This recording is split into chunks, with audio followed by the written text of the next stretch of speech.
Hello everyone, मैं हूं आपका अपना विकास राही सर। आपके अपने यूट्यूब चैनल राहीज मैथमेटिक्स क्लासेज में आप लोगों का स्वागत करता हूं। आज हम लोग आए हैं डिटरमिनेंट्स का थर्ड वीडियो लेक्चर लेकर आए हैं, जिसमें त्रिभुज का क्षेत्रफल ज्ञात करना निकालना है, जिसमें हम लोगों को पढ़ना है त्रिभुज का क्षेत्रफल कैसे निकालना है। हालांकि बचपन में हम लोग पढ़े थे, यानी 9th-10th के क्लास में पढ़ाया गया होगा, पढ़े होंगे आप लोग कि त्रिभुज का क्षेत्रफल एक फार्मूला आता है, उसमें पढ़े होंगे हाफ इंटू 23-31-12 टाइप का फार्मूला है, उससे ज्ञात करते हैं। लेकिन हम लोग स्टैंडर्ड क्लास में आ गए हैं। उस स्टैंडर्ड क्लास में डिटरमिनेंट्स यानी कि सारणिक विधि द्वारा त्रिभुज का क्षेत्रफल ज्ञात करने के लिए यहाँ पर कहा जाएगा। तो सबसे पहले आप लोग हम मेरे चैनल को अगर सब्सक्राइब नहीं किए हैं तो जल्दी जल्दी प्लीज़ सब्सक्राइब कर ले, और तब हम लोग ताकि अगला वीडियो अगर आपको देखना होगा तो नोटिफिकेशन आपको मिलता रहेगा। तो आइए हम लोग देखते हैं आज के क्लास में, यानी एरिया ऑफ ट्रायंगल, त्रिभुज का क्षेत्रफल, डिटरमिनेंट यानी सारणिक विधि द्वारा कैसे त्रिभुज का क्षेत्रफल ज्ञात करते हैं, इसी के बारे में हम लोग को आज पढ़ना है।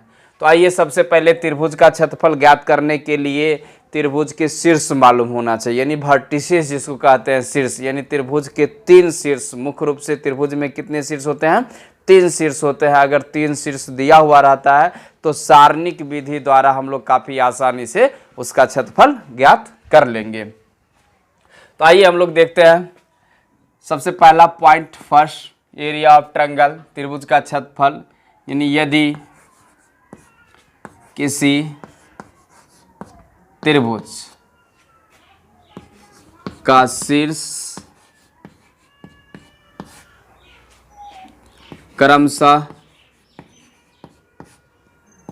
ए पॉइंट है x1 y1, b x2 y2 तथा c x3 y3 दिया हो तो ना।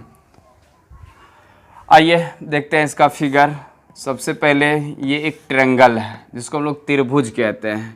त्रिभुज के 3 शीर्ष होते हैं, ए x1 y1, b x2 y2, c x3 y3। यही त्रिभुज है। त्रिभुज के ये तीनों शीर्ष हैं। अगर शीर्ष दिया हुआ रहेगा अर्थात मालूम रहेगा तो एरिया ऑफ ट्रायंगल, त्रिभुज का क्षेत्रफल, area of triangle equal to, जिसको हम लोग लिखेंगे त्रिभुज का क्षेत्रफल, त्रिभुज का क्षेत्रफल इक्वल टू होता है half into mode of determinants. पहला रो में लिखेंगे, पहला शीर्ष, पहला रो x1 y1, दूसरा शीर्ष x2 y2, तीसरा शीर्ष, तीसरा रो x3 y3। अब क्या करेंगे हम लोग, क्योंकि डिटरमिनेंट सारणिक विधि द्वारा जब भी आप ज्ञात करेंगे तो हम लोग सारणिक के बारे में पढ़े थे कि सारणिक जब भी होता है तो स्क्वायर का रूप होता है, अर्थात उसका जो ऑर्डर होगा वह स्क्वायर के फॉर्म में होना चाहिए, अर्थात 2/2, 3/3 या 4/4 इस तरह से होना चाहिए। तो यहाँ पर देख रहे हैं 3 रो हो चुका है, लेकिन कॉलम 2 है, इसमें 3 कॉलम होना चाहिए। तो क्या करना है, थर्ड कॉलम में लास्ट में 1 1 दे देना है। और ये डिटरमिनेंट्स का सिंबल है, एक छोटा सा सिंबल दे रहे हैं, ये मॉडुलस है। मॉडुलस अब क्यों लगाया है आप जानिए, क्योंकि किसी भी का क्षेत्रफल हो, है ना, किसी का भी एरिया निकालना होगा तो एरिया जो निकलता है, क्षेत्रफल जो होता है, क्षेत्रफल हमेशा पॉजिटिव होना चाहिए। अर्थात क्षेत्रफल जो है सो एक नॉन नेगेटिव क्वांटिटी है, यानी क्षेत्रफल नॉन नेगेटिव क्वांटिटी अर्थात अऋणात्मक, मतलब कि ऋणात्मक नहीं होता है। नॉन नेगेटिव क्वांटिटी को हम लोग कहते हैं शून्य या पॉजिटिव होता है, शून्य या पॉजिटिव होता है। तो हमने देखा कि डिटर्मिनांट से area of triangle equal to half into mod of determinant से ये होता है, यानी पहला शीर्ष पहला रो, दूसरा शीर्ष दूसरा रो, तीसरा शीर्ष तीसरा रो।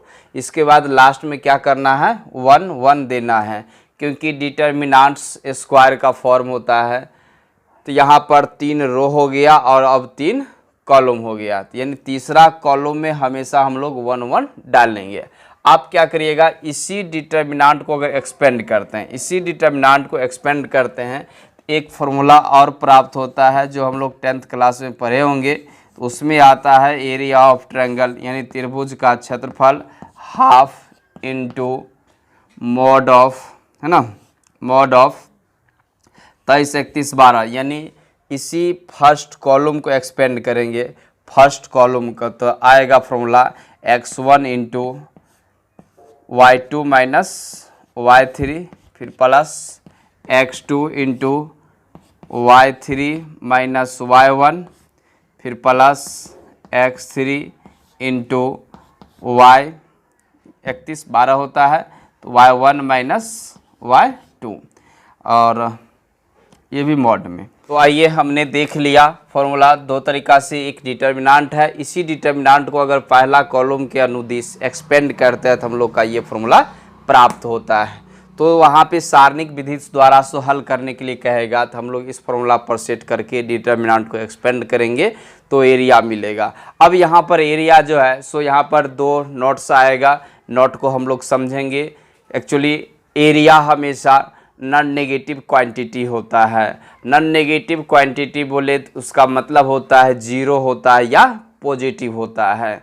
तो जिस समय 0 होगा तो क्या होगा, सवाल ये उठता है हम लोग का। तो आइए यहाँ पर हम लोग नेक्स्ट फिगर से समझते हैं। यहाँ पे 2 नोट आएगा, उस नोट को हम लोग लिखना चाह रहे हैं। जैसे कि मान लिए हैं कि एक समय था जब एरिया इतना बड़ा था, एक समय आया जो एरिया धीरे धीरे जो है सो छोटा होता चला गया है। एरिया क्या होता चला गया, छोटा होता चला गया।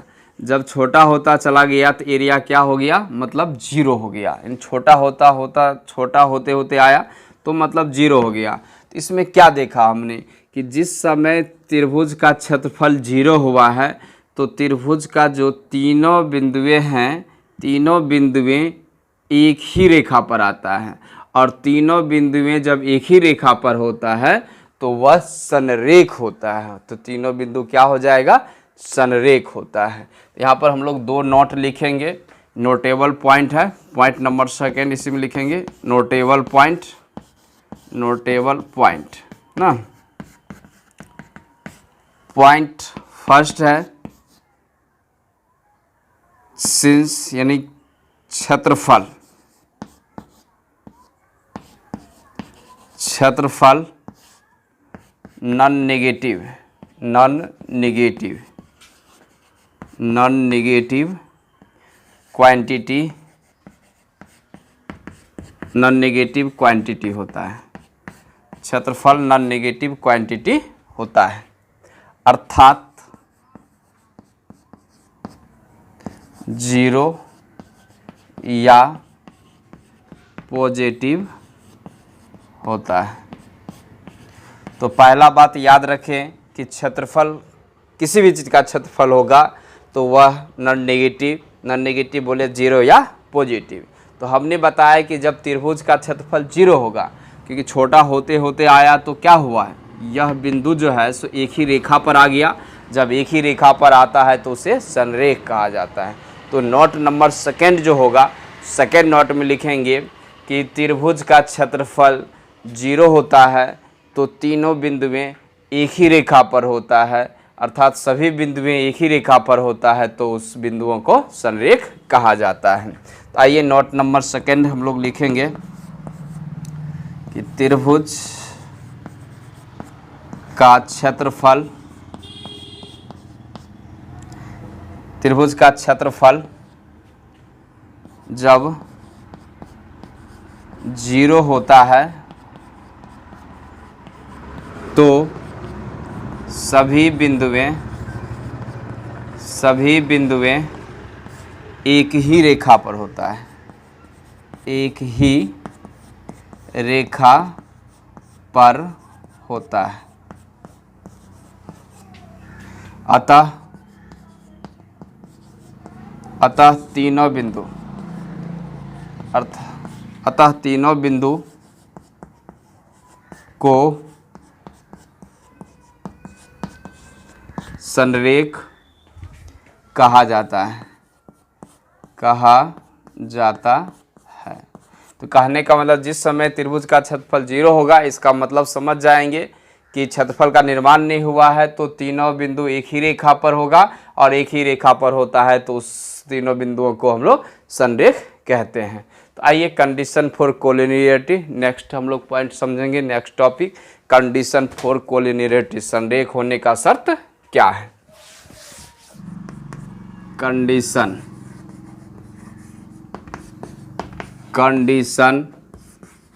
फॉर कोलिनियरिटी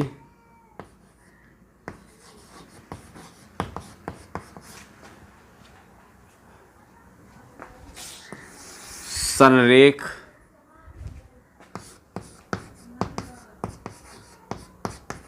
होने का शर्त। चलिए, तो अभी अभी हमने जस्ट देखा कि एक त्रिभुज था, है ना। त्रिभुज के शीर्ष क्रमशः यानी ये x1 y1 b x2 y2 c x3 y3। तो जब क्षेत्रफल इतना बड़ा था, एक समय आया कि उसका क्षेत्रफल धीरे धीरे 0 हो गया। जिस समय 0 होगा तो अर्थात तीनों बिंदु एक ही रेखा पर होता है, और तीनों बिंदु एक ही रेखा पर होता है तो उससे हम लोग क्या कहेंगे, संरेख। तो संरेख के लिए पॉइंट आया a x1 y1, दूसरा पॉइंट b x2 y2 और c x3 y3। तो जब तीनों बिंदु एक रेखा पर होता है तो संरेख, ये संरेख के लिए लाइन हो गया। तो इसका मतलब पहले देखिए एरिया ऑफ ट्रायंगल क्या था। ट्रायंगल था कि हाफ इंटू, है ना, मॉड ऑफ x1 y1, यानी कि पहला शीर्ष पहला रो x1 y1, दूसरा शीर्ष दूसरा रो x2 y2, तीसरा शीर्ष तीसरा रो। अब क्या करेंगे, तीसरा कॉलम में कुछ नहीं है तो लास्ट में क्या करेंगे, 1 1 डाल देंगे।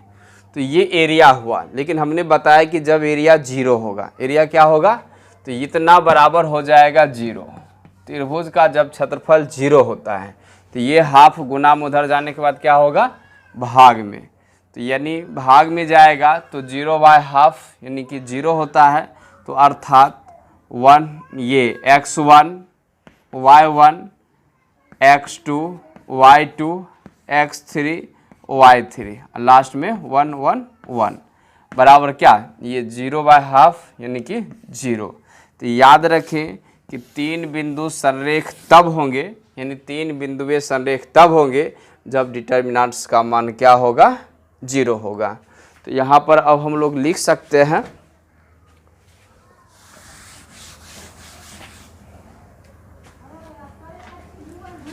तीन बिंदुएं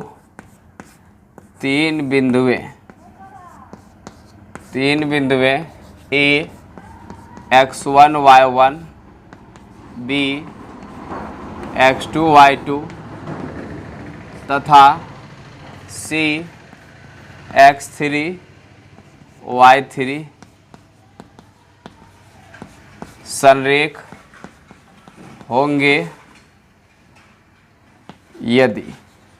यदि के बाद डिटर्मिनेंट ऑफ इतना इक्वल टू 0, यानी जिस डिटर्मिनेंट्स का वैल्यू अगर 0 आ गया, इन थर्ड ऑर्डर वाले में डिटर्मिनेंट्स का मान अगर 0 हो गया तो अर्थात वह बिंदु क्या कहलाएगा, संरेख होगा। तो जब भी संरेख निकालना होगा तो हम लोग इस डिटर्मिनेंट के फॉर्मूला पर सेट कर देंगे। क्लियर।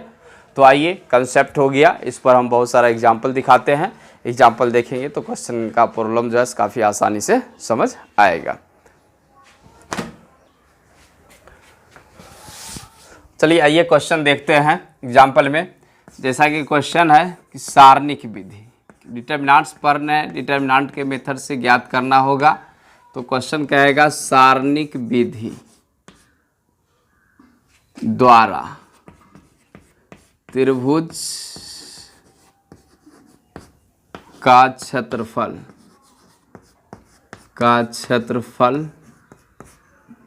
ज्ञात करें जिनके शीर्ष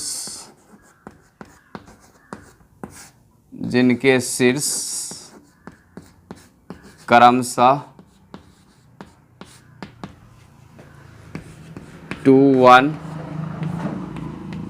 3 5 0 -1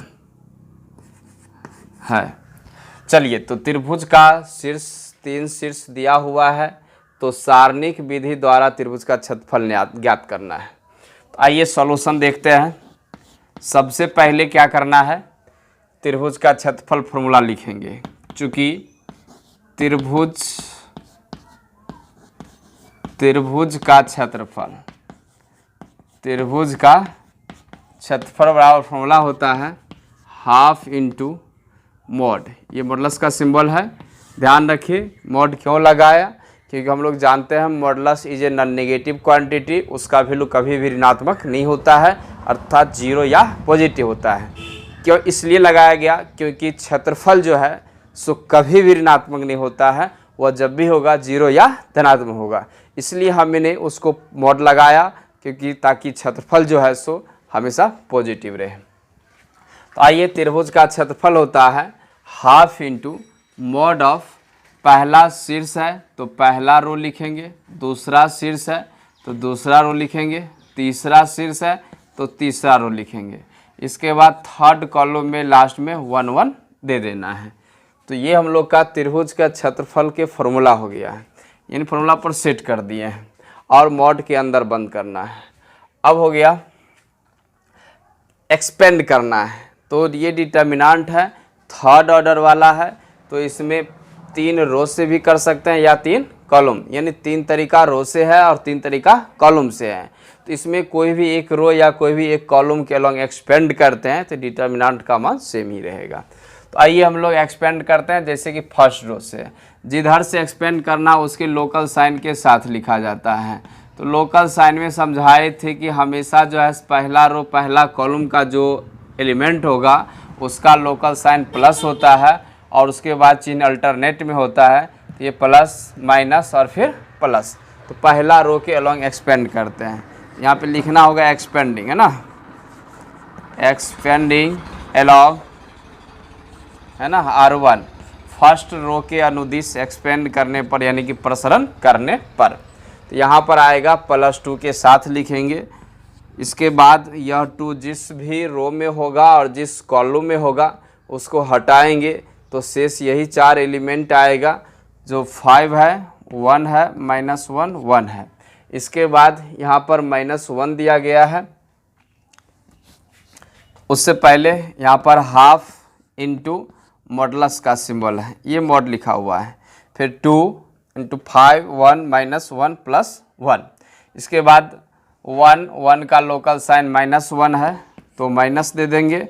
अब 1 जिस भी रो में है और जिस कॉलम है उसको हटाएंगे तो यही शेष 4 एलिमेंट लिखा जाएगा, जो कि 3 1 0 1 होगा।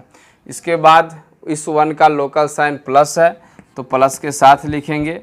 और 1 जिस कॉलम में है जिस रो में है उसको हटाएंगे तो यही शेष 4 एलिमेंट आएगा, जो कि 3 5 होगा, 0 -1 होगा। इसके बाद मॉड देना है, मॉड के अंदर इस सब को लिखना है। अब आएगा हाफ इंटू मॉड ना 2, इसको देखेंगे हम लोग 5 गुना है, क्योंकि सेकेंड ऑर्डर डिटर्मिनेंट है। इसका मान ज्ञात करने के लिए मुख्य विकर्ण बीच में माइनस द्वितीयक विकर्ण यानी कि -1, फिर -1 गुना किया जाएगा 3 -0, फिर यहाँ से +1 गुना करेंगे तो -3 बीच में 0 मॉड। तो मिला हम लोग का हाफ इंटू मॉड। चलिए माइनस गुना माइनस प्लस, 5 प्लस 1 6, 6 गुना 2 12 हुआ। फिर यहाँ पर माइनस 1 गुना 3 माइनस 3, यहाँ से minus 3 Guna 1 minus 3 mod of. तो मिला हाफ इंटू, देखिए 12 और माइनस 6, 12 माइनस 6 प्लस 6, मॉड से बाहर निकलेगा तो 6 ही होगा, ये 2 6 कटेगा तो यहाँ से मिलेगा 3। हमेशा क्षेत्रफल का जो यूनिट होता है वर्ग इकाई होता है, तो यहाँ पर लिखेंगे स्क्वायर यूनिट। तो यही निकला सारणिक विधि द्वारा त्रिभुज का क्षेत्रफल। चलिए आइए, तो एक बहुत ही अच्छा प्यारा सा क्वेश्चन बोर्ड पर दिया गया है। यह क्वेश्चन जो है बहुत ही इम्पोर्टेंस होगा। त्रिभुज का क्षेत्रफल तो ज्ञात हमने कर दिया, इसके बाद उसी पे आधारित एक क्वेश्चन है जिसमें शीर्ष दिया हुआ रहेगा, त्रिभुज का क्षेत्रफल दिया हुआ रहेगा, तो के का मान ज्ञात करना है। तो आइए हम लोग इस क्वेश्चन को देखते हैं। सबसे पहले सॉल्यूशन में फॉर्मूला याद ही होगा, त्रिभुज का क्षेत्रफल half into mod of determinants होता है।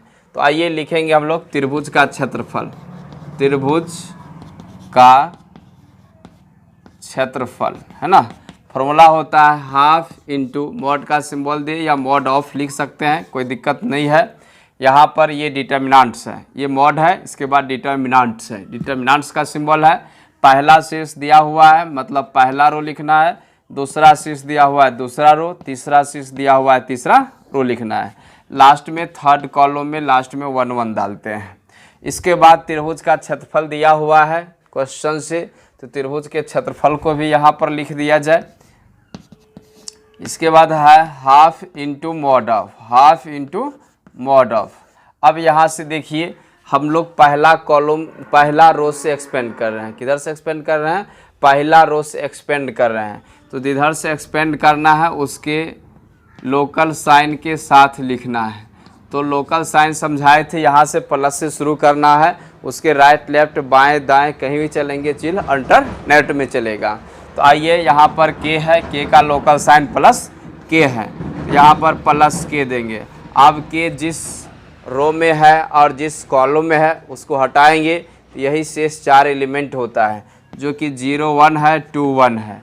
इसके बाद यहाँ से 0 है और ये माइनस है, तो माइनस 0, 0 जिस कॉलम में है जिस रो में है उसको हटाएंगे, तो यही शेष 4 एलिमेंट होगा 4 1 0 1, 4 1 0 1। इसके बाद प्लस 1 है, 1 जिस कॉलम में है जिस रो में है उसको हटाएंगे, तो शेष यही 4 एलिमेंट मिलेगा। चलिए बंद कीजिए इसको। अब होगा ये देखिए हाफ भाग में है, इधर आने के बाद गुना में होगा, तो 4 गुना 2 कितना हो जाएगा? 8 होगा, इज इक्वल टू मॉड। अब हम लोग यहाँ से मॉड का सिंबल देंगे, मॉड ऑफ मतलब मॉड का सिंबल दिया जाएगा। फिर के है, सेकेंड ऑर्डर डिटर्मिनेंट्स का मान 0 गुना 1 0, बीच में माइनस, 2 गुना 1 2, 0 से गुना करेंगे ये पूरा 0 हो जाएगा। फिर यहाँ से प्लस 1, इसको गुना किया जाए 8 और माइनस 0, 8 माइनस 0 मॉड। तो ये हो गया 8 इजकल टू मॉड ऑफ के से गुना करेंगे तो आएगा -2 के, यहाँ पे 1 गुना 8 प्लस 8 हो गया, मॉडलस हो गया। आइए एक बेसिक का में प्रॉपर्टी है, बेसिक पढ़े होंगे मॉडलस का प्रॉपर्टी, चूँकि मॉड x इजकल टू जब ए पॉजिटिव होता है, ए जब क्या होगा? पॉजिटिव होगा, तो मॉड जब टूटता है तो हमेशा प्लस माइनस के साथ टूटता है। यानी मॉड x बराबर ए होगा तो x बराबर क्या हो जाएगा? प्लस माइनस ए। तो उसी प्रकार मॉड पॉजिटिव की इक्वल है तो मॉड टूटेगा तो यह प्लस माइनस के साथ होगा। यहाँ से मिलेगा -2 के plus 8 equal to plus minus 8। अब यहाँ से दो केस बनेगा, एक पॉजिटिव का केस लेंगे फिर एक नेगेटिव का केस लेंगे। तो यहाँ पर लिखना पड़ेगा टेकिंग पॉजिटिव साइन, है ना, टेकिंग पॉजिटिव साइन, यानी प्लस चिन्ह वाला जब लेते हैं तो मिलता है -2 के प्लस 8 इजकल टू 8। ये 8 इधर आके कैंसिल होगा, यानी 8 माइनस 8 0 होगा। तो आइए यहाँ से आता है -2k इजकल टू 0, -2 गुना में उधर जाने के बाद भाग में, तो 0 बटा -2 0, तो k का मान 0 आया। एक और केस बनेगा नेगेटिव साइन वाला, यहाँ पे लिखेंगे taking negative sign, taking negative sign, इसका मतलब हुआ कि ऋणात्मक चिन्ह लेने पर, यानी कि -8 लेने पर। तो बायां तरफ है -2k + 8, -2k + 8 equal to, right side में है -8 लेना इस बार, तो -8 लिया, +8 इधर आने से -8 यानी -16 होगा, तो -2 इजकल टू -16, तो k का मान यहाँ से 8 मिला। तो फाइनली आंसर जो हम लोग का मिला k इजकल टू 0 और 8, यही दो वैल्यू हुआ। तो यानी कहने का मतलब ये जो त्रिभुज के क्षेत्रफल जो है उस पर आधारित जो क्वेश्चंस है वो हम लोग का दो टाइप का है। एक डायरेक्ट सिर्फ शीर्ष दिया रहता था तो उसको डायरेक्ट क्षेत्रफल निकालते थे। अब क्या है, जो शीर्ष अननोन राशि वाला दिया रहेगा, क्षेत्रफल दिया रहेगा, तो उसमें के का वैल्यू ज्ञात करने के लिए कहेगा। आइए अब हम लोग देखते हैं संरेख पर आधारित क्वेश्चंस। देखते हैं बोर्ड पे तैयार है क्वेश्चन कि दर्शाइए कि बिंदु, ये तीनों बिंदुएं दिए हुए हैं, कह रहा है कि संरेख है। संरेख तब होगा जब डिटर्मिनेंट्स का मान क्या होगा, 0 होगा। तो सॉल्यूशन है ना, संरेख होने के लिए डिटर्मिनेंट्स 0 के इक्वल होता है। तो संरेख का शर्त था कि डिटर्मिनेंट्स ऑफ है ना x1 y1 x2 y2 x3 y3 last में 1 1 करते थे और इक्वल टू 0, यानी डिटर्मिनेंट का वैल्यू 0 होगा तो ज़रूर यह संरेख होगा। तो आइए चेक करते हैं नाउ, यानी कि अब सेट कीजिए। पहला बिंदु मतलब पहला रो लिखेंगे ए बी प्लस सी, दूसरा बिंदु दूसरा रो सी प्लस ए, तीसरा बिंदु तीसरा रो ए प्लस बी, और लास्ट में थर्ड कॉलम में 1 1। इस डिटर्मिनेंट को एक्सपेंड किया जाए, अगर 0 होगा तो लिख देंगे अतः तीनों बिंदु संरेख है। तो आइए एक प्रॉपर्टी पर है, इसे डायरेक्ट एक्सपेंड करने से भी होगा, लेकिन इसको एक्सपेंड करेंगे थोड़ा सा परेशानी बढ़ जाएगा। उससे बेहतर होगा कि प्रॉपर्टी का इस्तेमाल कर ले। प्रॉपर्टी बताया गया था कि किसी भी डिटर्मिनेंट में कोई भी दो रो या कोई भी दो कॉलम आपस में सेम हो तो उसका वैल्यू हमेशा 0 होता है। तो यहाँ से क्या किया जाए कि इस फर्स्ट कॉलम को यानी थर्ड कॉलम के साथ सेकेंड कॉलम के साथ जोड़ करके सेकेंड कॉलम के स्थान पर रख देंगे। तो यहाँ से अप्लाइंग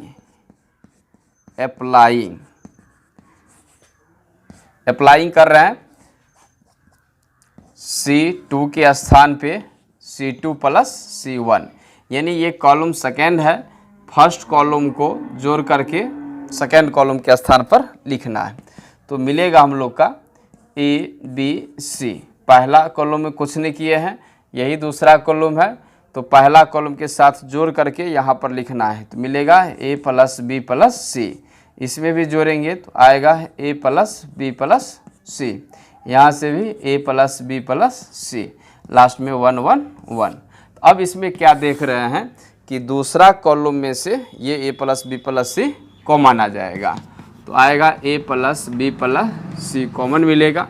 तो यहाँ पर मिलेगा ABC, इसके बाद इसमें कॉमन बाहर निकाल चुके हैं तो 1 1 1 आएगा, थर्ड कॉलम में 1 1 है। तो अब क्या देख रहे हैं कि दो कॉलम अगर आपस में समान होगा तो उसका वैल्यू 0 होता है। तो यहाँ पे लिखेंगे A + B + C × 0, कारण में है ना कि C1 C2 = C3, तो ये मिला 0। तो अतः तीनों बिंदु संरेख हैं, क्योंकि डिटर्मिनेंट को सॉल्व करने पर उसका वैल्यू 0 होता है तो जरूर वह बिंदु संरेख होता है। अतः तीनों बिंदु संरेख है। चलिए ये क्वेश्चन डन हुआ। नेक्स्ट क्वेश्चन, एक और क्वेश्चन है, बहुत ही लाजवाब क्वेश्चन, कि वहाँ पर क्या है कि दो बिंदुएं दिया रहेगा और डिटर्मिनेंट मेथड से उस सरल रेखा का समीकरण ज्ञात करने के लिए क्वेश्चन आएगा। चलिए, तो इस बार का क्वेश्चन है, बोर्ड पर तैयार है क्वेश्चन कह रहा है कि सारणिक का मान प्रयोग करके 1.2 और 3.6 को मिलाने वाली रेखा का समीकरण ज्ञात कीजिए। तो इस सारणिक का प्रयोग करना है। सारणिक के प्रयोग से यानी इस बिंदु को मिलाने वाली जो रेखा है उस रेखा का समीकरण ज्ञात करना है। आइए कंसेप्ट को समझते हैं। सबसे पहले दो बिंदु है ना। बिंदु क्या दिया हुआ है, एक 1 2 है और दूसरा है 3 6 है। यही दो बिंदु है जिस बिंदु को हमने मिलाया और यह मिलाने पर एक सरल रेखा हुआ और इसी सरल रेखा का समीकरण ज्ञात करना है सारणिक का प्रयोग करके। तो सबसे पहले बात कि दो बिंदु है तो इस पर मान लिया कि कोई बिंदु एक्स वाई है। कोई बिंदु क्या ही है, यानी बिंदु 1 2 और 3 6 को मिलाने वाली रेखा पर कोई बिंदु x, y है। अब नज़र आ रहा है कि तीनों बिंदु एक ही रेखा पर हैं। जब तीनों बिंदु एक रेखा पर होता है तो उसको क्या कहते हैं, संरेख। और संरेख होता है तो डिटर्मिनेंट किसके बराबर होता है, 0 के बराबर होता है। तो उसी डिटर्मिनेंट को एक्सपेंड करेंगे तो हम लोग को रेखा का समीकरण मिलेगा। तो आइए देखते हैं, यहाँ पर लिखना पड़ेगा, माना कि ना बिंदु 1 2 और 3 6 को मिलाने वाली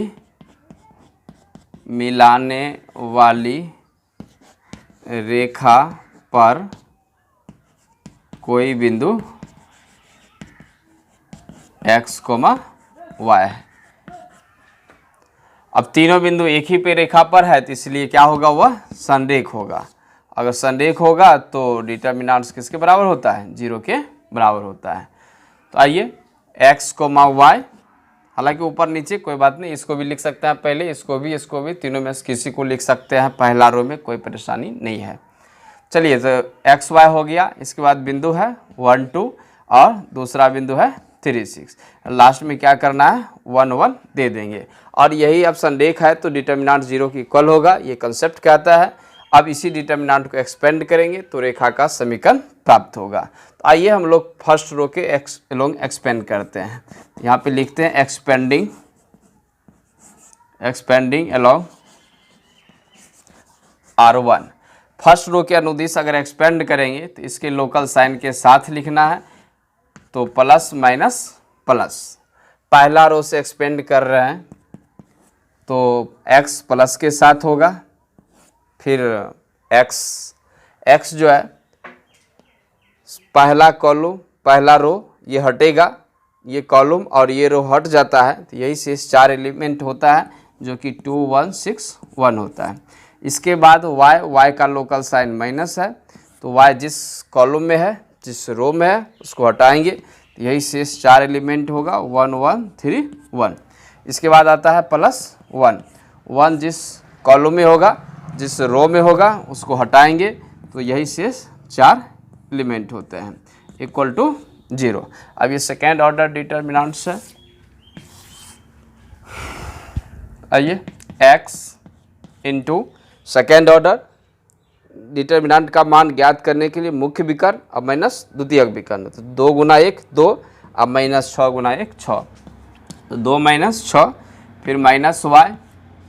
अब इसको गुना करिए, 1 गुना 1 1 माइनस 3, फिर प्लस 1 गुना किया जाए 6, अब माइनस 6 माइनस 6 इजकल टू 0 है। चलिए 2 माइनस 6 माइनस 4 आ गुना x, तो माइनस 4x हो गया। 1 माइनस 3 माइनस 2 और माइनस प्लस 2y हो गया। इसके बाद 6 माइनस 6 ये 0 हो गया equal to 0। 2y equal to ये माइनस 4x इधर आने से प्लस 4x है, तो यहाँ से मिला y इजकल टू 2x। ये हम लोग का इक्वेशन प्राप्त हुआ, या इसको लिख सकते हैं y minus 2x equal to 0, ऐसा भी लिखा जा सकता है। तो ये हम लोग का मिला इस रेखा का समीकरण। तो हम लोग का ये एरिया ऑफ ट्रायंगल कोलिनियर पर आधारित थ्योरी और प्रॉब्लम समाप्त होता है। तो आज का लेक्चर हम लोग का समाप्त होता है। अब हम लोग क्या करेंगे, नेक्स्ट वीडियो लेक्चर में फिर आगे नेक्स्ट टॉपिक देखा जाएगा। तब तक आप लोग अगर मेरे चैनल को अगर सब्सक्राइब नहीं किए हैं तो फटाफट जल्दी जल्दी इस चैनल को सब्सक्राइब करें, ताकि मेरा फिर अगले वीडियो लेक्चर का नोटिफिकेशन आपको मिलता रहे। चलिए आप हम विदा लेते हैं। थैंक यू, धन्यवाद।